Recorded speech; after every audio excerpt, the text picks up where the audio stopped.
गुरु म्हणजे ज्ञानाचा भंडार, गुरु म्हणजे ज्ञानाचा भंडार, गुरु म्हणजे माये बाप, गुरु म्हणजे माये बाप, गुरु शरणी जाता हरतील सारे व्याप, हरतील सारे व्याप. सर्वांना माझा नमस्कार. मी मंथन राजेश पाडीकर. माझ्या शाळेचे नाव खंबाळा विभाग हायस्कूल खंबाळा. मी आता 10वी मध्ये शिक्षण घेत आहे.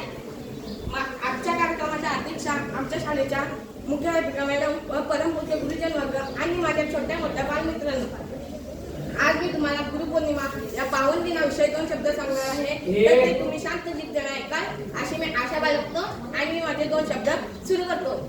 त्याआधी समस्त विश्वातील गुरूंना या गुरुपौर्णिमेच्या शुभदिनी माझा प्रणाम.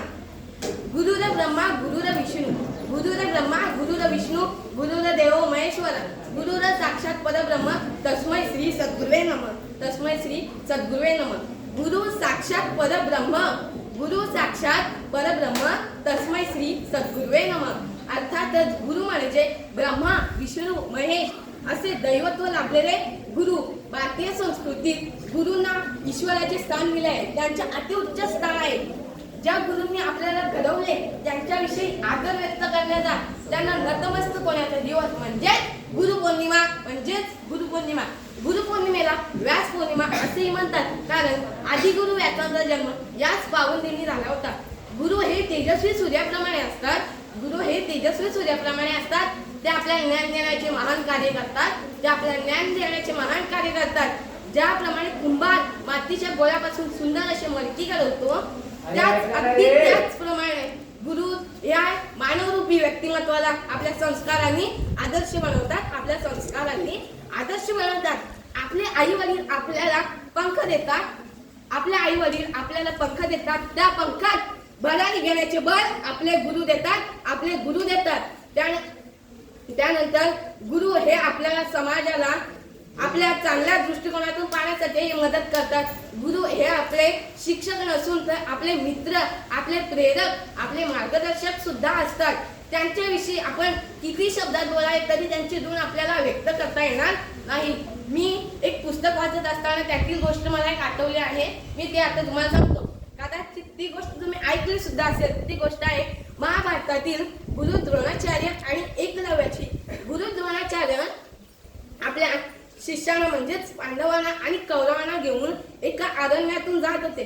त्यानंतर त्यांच्या समोर अचानक कुत्रा आला. त्यानंतर तो कुत्रा त्यांच्या अंगावर भुंकायला लागला, पण त्यांनी सर्वांनी त्याच्याकडे दुर्लक्ष केले. पण त्यानंतर तो कुत्रा डबल त्यांच्या अंगावर जोर जोरात भुंकायला लागला. त्यानंतर त्यांच्या भुंकण्याचा सर्वांना त्रास व्हायला लागला. त्यानंतर कुठून सर सर करून बाण आले आणि त्या कुत्र्याच्या तोंडाला झुकडले. त्यानंतर गुरु द्रोणाचार्य यांना वाटले की त्या कुत्र्याला इजा झाली असावी, म्हणून त्यांनी त्या कुत्र्याजवळ गेले आणि त्याच्या तोंडाचे बाण काढले. पण त्यानंतर त्यांना असं आश्चर्य वाटलं की या बाणाने कुत्र्याला इजा झाली नसावी. त्यांना वाटले की हे बाण अतिशय कौशल्याने सोडले असावे. हे त्यांनी त्या तरुणाचा शोध घेण्याला सुरुवात केली. त्यानंतर त्यांना एकलव्य दिसला. एकलव्याने गुरु द्रोणाचार्य यांना पाहिले तेव्हा त्याच्या डोळ्यातून अश्रू आले. त्यांनी त्यांना बघता साष्टांग नमस्कार केला. त्यानंतर गुरु द्रोणाचार्य त्याला विचारले की हे बाण तू सोडले? तर तो बोला हो. तर गुरु द्रोणाचार्यांनी त्यांना विचारले की ही कला तुला कोणी शिकवली? तर त्यांनी असंच उत्तर दिले की माझे गुरु द्रोणाचार्य यांनी. त्यानंतर एकलव्याने आपल्या अतिशय कौशल्याने एक बाण सोडला. तो बाण झाडावरील फुलं गोळा करीत गुरु द्रोणाचार्य यांच्या पायाजवळ जाऊन पडला.